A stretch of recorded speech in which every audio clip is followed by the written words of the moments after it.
Stugotz, there are a number of things about Brock Purdy that I find puzzling, including the way all of the measurements at that position have changed over the last few years that make it hard for people to identify whether the quarterback is good by himself, right, or whether he's a product of the system. And then we start doing the pie chart on how much of this is he responsible for, how much is the coach responsible for. But nothing is more confusing to me about Brock Purdy than the incredible passion people have about wanting him to not be as good as some others think he might be. This is the last pick in the draft. This is an underdog story. This has some of the Tom Brady elements to it. And when Tom Brady started, he was a system quarterback. Yes. And then he got so many reps that he became what he became. But I am genuinely puzzled. Why wouldn't you root for the guy who was the last pick in the draft to be great unless the thing that's most important to you is that your assessment of how good someone is has to be exactly right without any dilution by degrees, and that's the most important thing, not that the guy who's kind of a great story seems to be pretty good and is exceeding every expectation except for yours because you don't want him to be better than you think he is. You nailed it. I don't get that. Like, what's happening there? And give me someone else that the coverage of that person is like that. There are some people, Shannon Sharp among them, so invested in the idea he shouldn't be the reason they win, when yesterday, kind of the reason they won. A lucky pass. I mean, okay, but kind of the reason they won. The same pass that Garoppolo didn't get lucky on in the Super Bowl and lost to Mahomes. Right. He got lucky that it bounced off a face mask and he advances. But you understand what I'm asking you, right? I don't get the coverage of him. Why root against this person being excellent? Why root so hard to be right that you want him to lose that game? I think this person was going against America's team yesterday in particular, and everyone wanted to see Detroit win. Therefore, they are not happy that Brock Purdy not only won, but was a reason. I'm not talking about just yesterday, though. Because, Dan, it's all the coverage of Purdy. I'll explain it to you. I think there's a tinge of jealousy because Kyle Shanahan makes it look very easy and does a lot of winning with average to below average quarterbacks in people's minds. Jimmy Garoppolo, Brock Purdy. Why can't I have a coach like that? That guy is not that good. That coach, that system makes him good, and that frustrates a lot of people. It's this thing we're doing with quarterbacks, and I think Purdy is the perfect example of it because you can have a circular argument about, like, but Shanahan, but the 49ers, but Purdy, but Garoppolo, but Trey Lance, and then you end up back at Brock Purdy doing a really good job on a team where, we're giving him credit. We're not giving him credit when they win, but when they lose, it's because he played bad. Like half of the Packers game last week. And so you just end up back where we started every time a conversation starts about him because no one knows really how to discuss the fact that, like, he's very good. He's doing a job that's very hard. And for the most part, he's doing it really well. And the things that he excels at, not everyone can do. However, he's not doing the things that we can just look at and be like, wow, like, look at that throw by Patrick Mahomes. That was insane. No one else can do that. Or look at that run by Josh Allen. Like, how does he steamroll defenders like that? And he just ends up in this weird place where we just don't know how to talk about There's him. just no pleasing people for him. He was getting mocked for his outfit yesterday. And I think we have a shot of it. It's a totally fine outfit he's wearing yesterday and just eviscerated. If this is bad, I have no shot at life. If we're getting made fun of for this, like, what's wrong with this? It's not that it looks bad, but it does look like he is headed at 5 a.m. to his crew meet at Oxford. Like that. Well, it's a quarter zip, just to describe it to people not watching. It's a blue quarter zip, but then he's got like a warm shade shacket on with big pockets. It's a little bit of a. I guess I get to me, what they're this saying, is just like Chris. this is just don't comment on it. It's not great fashion, but it's not terrible. Like, to me, that outfit is just nobody should say anything about it. Just let him live his life. It's Brock Purdy. But if this is getting mocked, there's nothing he can do. No, but it's like the blue and the tan thing don't go. Go. That's what I'm wearing today. I'm stunned at the discourse around him, primarily because there is a discourse around him. You couldn't find a more unassuming looking or acting person to have such passion behind the debates, where I think we can all agree It's really cool. Mr. Irrelevant got to a Super Bowl this early in his career. But the Lions would have been cooler, I think. But it started like midway through the season when the MVP conversation, I think, is what really like rankled a lot of people. The fact that he was part of that conversation at all, even though a lot of times by default, like the quarterback from the best team in the NFL gets considered for the MVP. And at that point in the season, the 49ers were really standing out in that aspect. So I think that's kind of where it all started. But also, like, I think this was a little bit of the conversation last year, too. And as you saw in the game where he broke his elbow and like in the NFC Championship last year, like that, obviously they had to put in their 4th-string quarterback, so that made a huge difference. And then he came back from a horrible injury this year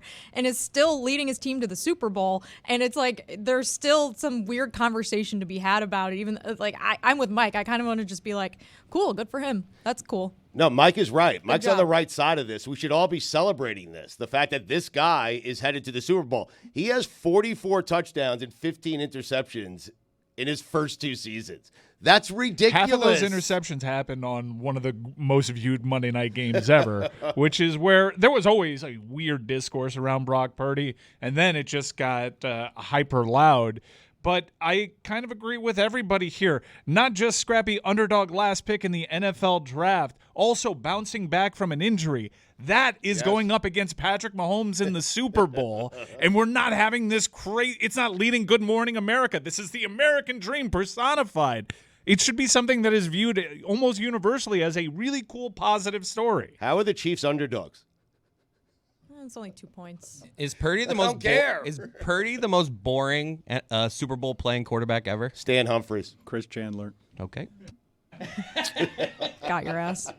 I do think like part of the conversation is like, well, if Brock Purdy were on the Chiefs, like they wouldn't be in the Super Bowl. And it's like, well, he's not. And his team is in the Super Bowl. And that's pretty cool. So what are we doing? Cool. We're just making up hypothetical situations to like argue against each other. And people are not all about this matchup. Which is what sports is all about, really. I love it. Yes, it is.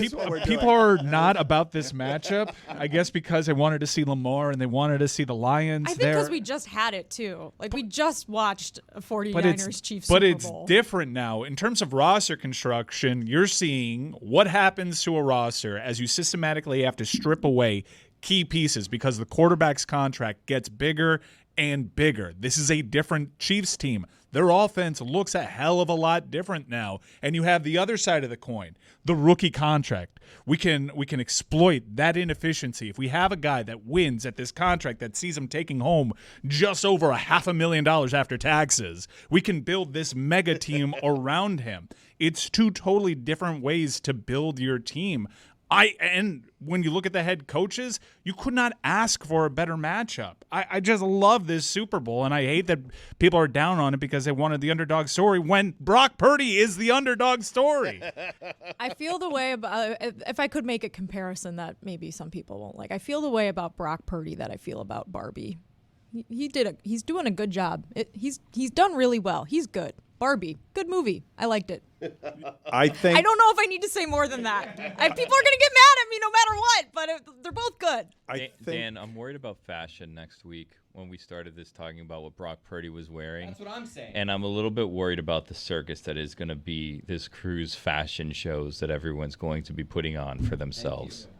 Like I feel you can't just show up like Brock Purdy. Like I want to be like Brock Purdy. Let me just wear something. No one can. Exactly. But it's got to be all like a Tony with their style. Like I've been planning my outfits for Vegas for like 6 or 7 weeks. Dan, I'll be wearing this. You got your outfits planned for Thursday, Friday shows, Dan? The stylist is on it. I have a lot of concerns in general about everything Super Bowl related.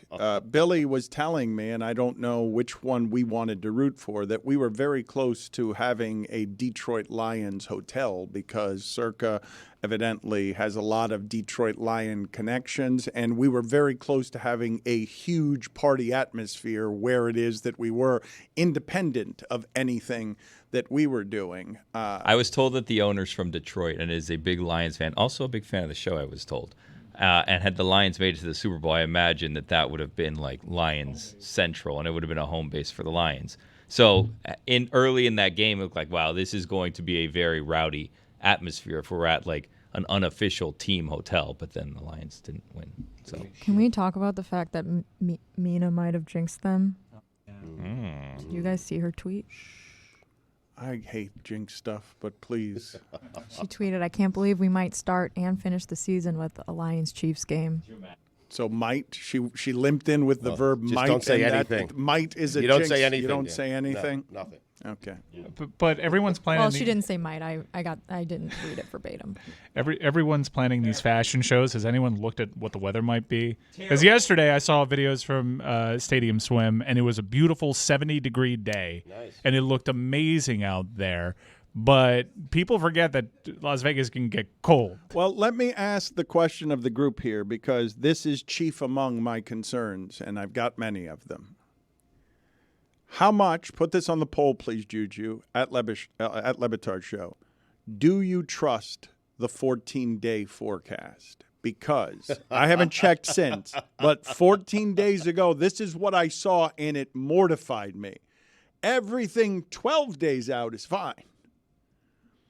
Then it grows to 40 and 50-degree weather with 18 and 19 mile per hour winds, and the sun gets covered by clouds in the 14-day forecast. But I have Don't no look today because it's supposed to rain. I have no earthly idea how accurate the 14-day forecasts Weather people make are. that shit up all the time. Don't Yes, worry about yeah. it. It's It doesn't accurate. matter. It's Day to accurate, day. Dan. You don't need to. Don't There's pay a cold attention. front coming in. Yeah, allegedly until it doesn't, and then I never said that. I think they have an idea like through 5 days, but once you get to like day 6, 7, 8, 9, 10, 11, 12, 13, they're guessing. It's a guessing mean, game. Day to they're day is a guessing. guessing game. They I'm have no telling you. idea. Exactly Right. right. You can throw whatever weather at me. There's no such thing as a bad day in Vegas. I was out there for a Skylar Thompson playoff start, and it was 45 degrees, and the wind was howling, and I was at Stadium Swim.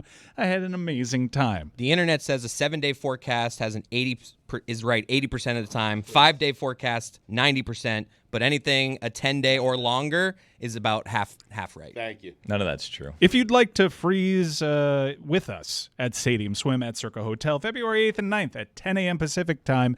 By the way, we can now gear this towards markets. Kansas City. And I know Stugotz is quite the popular figure among the 49er faithful. I should be. No, they hate you. We're going to be out there at Both Stadium both Swim. fan bases. Why would they hate you. you? I gave the Chiefs the motivation they needed. I did. CircaLasVegas.com/LeBatard to reserve your tickets now. What could possibly go wrong with a lot of electrical equipment and rain? Oh, Dan, don't be this guy. Come on. Don't man. be this guy. We're gonna have I'm fun. just scared. There's What- I know. Why can't I be scared when I look There at is a dark cloud hanging over this Super Bowl broadcast, and its name is Dan Le Batard. There is no such thing as a bad day in Vegas, as I just said. You'll still find a way to sweat. Let's have fun. There's also pools around Yeah. us, so like there's gonna be water there regardless. Let's lean in. I almost rather it be 36 degrees and howling winds. Let's make it memorable, guys. Gotta What is dig wrong deep. with Yeah. you? I know that it's going to be cold because Chris Cody's been texting me, asking me like, "Hey, what should I wear?" No, I was just like, what are you thinking? I just picture her being on top of it with like the temperature. What are you thinking we're gonna get? Because I'm looking at the forecast, but it's like, Jess, what are we gonna get for the live show? Aren't we presently today getting the coldest winter day we've gotten in South Florida by it being in the low 50s? Is that not the coldest that it's been in South Florida? I understand you're wearing shorts, Jessica, and this is shorts weather for you. But is this not the coldest South Florida day we've had? Because I'm assuming that Chris Cody has things in his closet that don't get used for years at a time, that he's going to be breaking out something that usually doesn't get worn because we don't have cold days in South Florida. No, I've bought some stuff because I'm feeling the pressure from around here to look stylish. Just the Tony everyone- and Mike Fuentes Yeah. on Mystery What? Crate. Yep. Well, Dan also got a stylist, and he I did not establishes get the a bar. stylist. You're I wearing know. a hoodie Come today. on. I've never seen you wear a hoodie Admit it. I before. mean, what's the big deal? This is one And of today my you really brothers. mailed it in. Your This stylist is gonna be mad. One of my brother's hoodies, and my wife is my stylist. I don't have a stylist. Oh, so you you just have a- confirmed you have a stylist. I mean, she bought me clothes for our anniversary and for my birthday and for Christmas. What does she charge you to be your stylist? Everything. She gets all of it. But it dips into the 50s, and we don't have clothes for that down here. I went on a date I wanted to tell you guys about on Saturday that was magical because Does your wife know?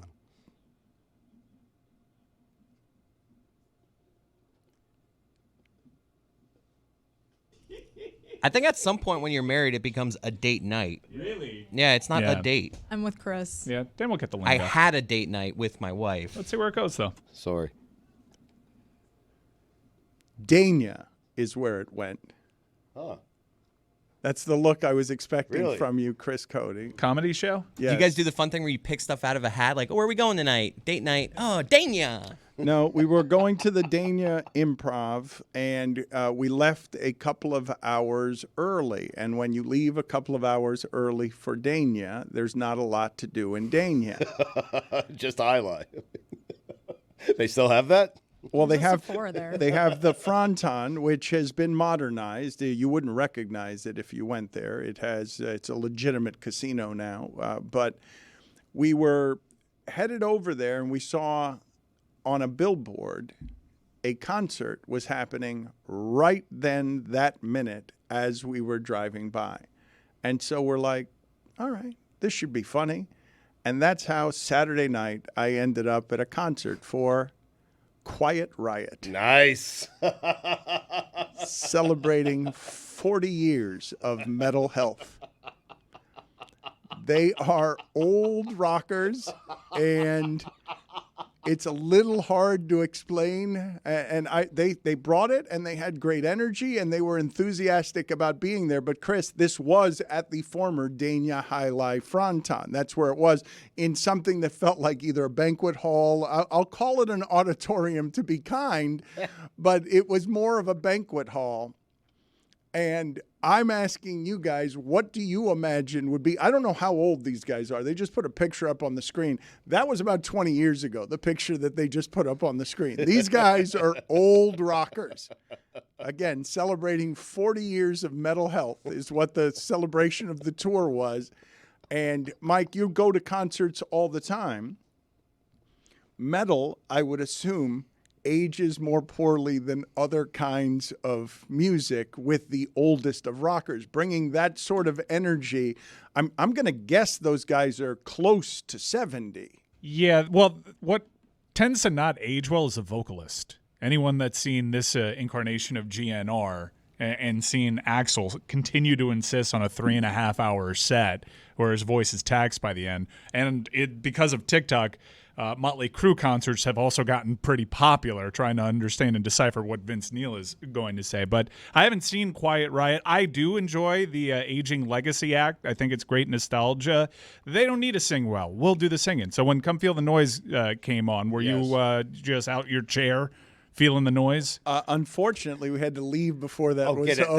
That's the only reason you go. That's a tough look. What's the Yeah, matter I mean, with you? I had to get to the comedy Watching show. the B-sides for Quiet Riot. I mean, that's the moment you pull out your lighter, you sing along with the crowd, you sing with the band. Kevin Dubois, by the way, I think is the lead singer of Quiet Riot. He's 52 years old. Not as old as you would think. Oh, that's much younger than I thought he was. He did not look 50. Well, they live hard, despite the health. There's a 73-year-old, so I feel like some of these may be new members of the Riot. You know Yeah, what I mean? you always want to look at like how many original members because Are we still doing lighters or cell phone lights Cell now, phone right? lights. Yeah. Put it on the Stu's poll. still- He's still So doing Quiet them Riot, you have if you fun. have a I mean, you pull lighter. a cell phone out, they'll stare at you strange. Chris, thank you for bringing that up because the single funniest thing at this show was the crowd. Because I want you to imagine, how do you think? Greg Cody's. How do you, well, just no, the person who was into metal when they were 19 years old, how do you think the last 40 years have treated that person? Did you see, speaking of aging bands, did you see the Kid and Play video that's going around from this PAX weekend? It's so good. It's so sad. Put it on the poll, please, at Le Batard Show. Does the aging legacy act in rock and roll make you sad? But fine for me. Video, you please. guys better be careful. We're about to be the legacy aging podcast act. That's right. We're very close. We're about there to the 20th anniversary tour. We got a lot of new members. kind. We got a lot of. It's our final tour. Milk that thing for a See it few in years. Vegas. See it in Vegas. All the seminal moments, such hits from our first album that changed your lives, such as grading 80s songs with Pat Riley. We're kicking off our 5-year farewell tour. We're in our at the Super Bowl. residency Yep. era. Yeah. You guys better play Chidi Ahanatu at the concert. Can you guys in video get for me that video, Stugotz? This will make you feel old. Of Kid. Again, one of the members of this act is named, goes by the name Kid. He is no longer a kid. And the other one is Play. Jessica, are you even familiar with Kid and Play? I don't know what's happening right now. I was going to say, if we're talking about old people that look older than they are, we should bring up the Greg Cody illustration. Oh my God. That's in one of our new little they have it here. Oh, there it is. I yeah, mean, it's Angel Resto. It's What did you do to my There day? is He a gave him a liver spot. liver spot right on the right cheek. I mean, that is so cruel. The wiry eyebrows. That looks a little like my father. That- we need It to does. we need- Closer, yeah. We need to show that to Greg tomorrow. It's so it will corpse-like. offend Do you him. know how, Chin. do you know how different he looked the last time the Chiefs and Niners played in the Super Bowl? That shows you how much has happened. Kid is 59 years old. Wait till I show you this video of Kid and Play. I don't know what that dance is called. Billy, do you have It's any called the idea? Kid and Play. Okay. Yeah, it's like when you zoom into a meeting, even though you're using a different platform, it's always going to be zooming. That dance move is the Kid and Play. And Kid and Play, are you not? I forget which insurance they're doing a commercial for, which probably really annoys whoever came up with that idea. But there's a commercial that they're in, and the whole thing is it's Kid and Play. They're having a house party. I forget which one has a really bad dye job. Video, when you do find that, just put it in the corner of the screen and just leave it there for people, because I know that we didn't warn you that this was coming, so it's going to take a minute to find and pair it against whatever it is that dance looked like 30 years ago when they were doing the Kid and Play. But the reason that I went, Stugotz, beyond needing a couple of hours to kill and being in Dania, where it can be hard to find a couple of hours to kill if you are lactose intolerant and don't want to go to Jackson's Ice Cream. Oh, that place is good. So good, though. Oh, my God. Yes, it is wonderful. Oh, I've been to Jackson's. It's worth the risk if you're lactose intolerant. No doubt. Right? Like that's Yes. one that you go, you know what? I'll deal with the repercussions of this Tummy ache decision. city. Exactly right. Put it on the poll, please, Juju. Is if you're lactose intolerant, is Jackson's Ice Cream the only thing that's worth the risk? But the reason, Stugotz, I went is because I simply was hoping to run into a high school burnout of mine, any of them, from whenever in the 80s, these people were into Quiet Riot because Come On Feel the Noise was dangerous when you spell it C-U-M. And the crowd at this thing, Stugotz, because Quiet Riot themselves, vocalist, still bringing it strong. He has not deteriorated, not that much anyway. But it was absolutely the crowd that was worth watching, because the metal crowd, I'm guessing maybe Metallica's crowd ages okay here, but if you're Quiet Riot, it's a specific kind of crowd. If you love the hair bands of the 80s, if it's going to be Poison or Whitesnake or one of these, that's not even those are not even legacy. Well, Poison would be a legacy act, I suppose, but the Whitesnake doesn't get to be a legacy act, do they? Yes, they do. Yeah. If they're still out there doing their Right. thing. Whitesnake, are you kidding? If you So played many hits. Seminole Coconut Creek Casino, you are a legacy act, my friend. I feel like Green Day's a legacy act at this point. Oh. Put it on the poll. Is Green Day so old that they're a legacy act already? Blink 182. Yeah, I mean, they're still out there getting contemporary airplay on alt rock stations. But yeah, it's not an insult to say you're a legacy act. If anything, it's a compliment. I don't know why people would take exception to that. I go to a music festival in Daytona every year called Welcome to Rockville, and occasionally you'll see like the cross section between like alt metal, new metal from the early 2000s, and legacy acts. Like I'm watching Judas Priest there, and I can't wait to see them. Stugotz, here you go. Watch on the screen here. These used to be young people, Kid and Play, dancing and doing the Kid and Play dance here.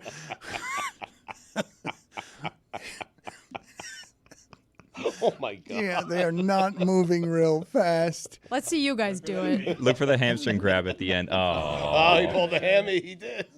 One more time. Stay with it for the pulled hammy. Right at the Come end. for the Look Kid at and the Play, right. stay Yeah. for the pulled hammy. Look at Play after when he goes to start singing. There's a slight grab here. Wait, hold on. He plays it off. There's a little bit. Grab Hold the on. mic.